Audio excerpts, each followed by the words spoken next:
ప్రకాశం జిల్లా పశ్చిమ ప్రాంతం అభివృద్ధి చెందాలంటే ఒక్క చంద్రబాబు నాయుడుతోనే సాధ్యమని గిద్దలూరు ఎన్డీఏ కూటమి ముత్తుముల అశోక్ రెడ్డి తెలిపారు.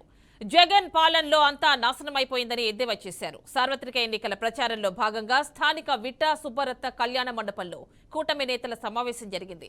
ఈ సమావేశానికి ఒంగోలు పార్లమెంట్ ఎన్డీఏ కూటమి ఎంపీ అభ్యర్థి మాగుంట శ్రీనివాసులరెడ్డి ముఖ్య అతిథిగా హాజరయ్యారు.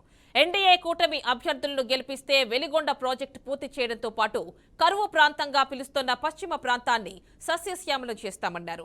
నియోజకవర్గంలో ప్రధాన సమస్య అయిన రాచర్ల గేట్ రైల్వే సమస్యతో పాటు సిగిలేరు వాగు సమస్యను పరిష్కరిస్తామని హామీ ఇచ్చారు. మార్కాపురం జిల్లాగా చేసేందుకు కట్టుబడి ఉంటామని చెప్పారు. మే 13న జరిగే ఎన్నికల్లో సైకిల్ గుర్తుకు ఓటు వేసి కూటమిని గెలిపించాలని అశోక్ రెడ్డి మాగుంట శ్రీనివాసులరెడ్డి కోరారు.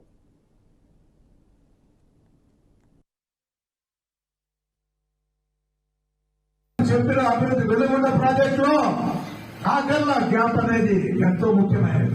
ఆ కాకర్ల నుంచి మనకు నీళ్లు రాకుండా 30,000 ఎకరాలతో కూడా అయిపోతుందంటే ఎంతో కష్టం. అది ఈ 5 సంవత్సరాల కాలంలో అటువంటి సమస్య కూడా తీర్చకుండా ఇప్పుడు రాబోయే రోజుల్లో ఉన్నప్పుడు వెలుగొండ ప్రాజెక్ట్ ని మన నాయకుడు చంద్రబాబు నాయుడు గారు మాకు మార్కాపురంలో హామీ ఇచ్చాడు. అశోక్ రెడ్డి గారికి నాకు కూడా ఈ వెలుగొండ ప్రాజెక్ట్ 6 నెలల కాలంలోనే కూడా పూర్తి చేస్తాం మనమే అని కూడా చెప్పారు. ఈ కాకర్ల గ్యాప్ లో లిఫ్ట్ ఇరిగేషన్ పథకాన్ని కూడా ముందుకు తీసుకెళ్లేదాన్ని కూడా తీసుకెళ్తామని కూడా చెప్పారు.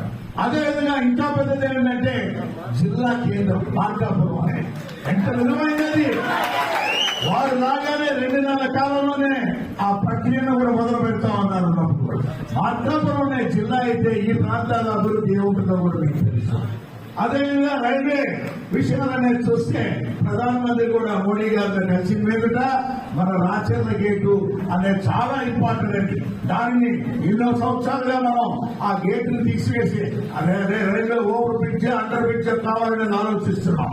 రైల్వే అధికారులు నేను పార్లమెంట్ లో కూడా పదే కూడా ప్రస్తావన చేసి రైల్వే మంత్రి గారిని కూడా కలిసి మీదట దాన్ని శాంక్షన్ చేయడం చేశారు. కానీ ఏ విధంగా పోవాలనేది ఆ డిజైన్స్ ప్లాన్ కూడా జరుగుతున్న సమయంలోనే ఎలక్షన్ కూడా వచ్చిందన్నప్పుడు మీ ఆశీస్సులతో మేమిద్దరం కూడా గెలిచి మీద అసెంబ్లీకి ఆయన పార్లమెంట్ ఖచ్చితంగా ఈ రాజ్యాంగ గేట్ అనేది కూడా ఒక 2 నెలల కాలంలోనే దానిని ముందు కూడా తీసుకెళ్లి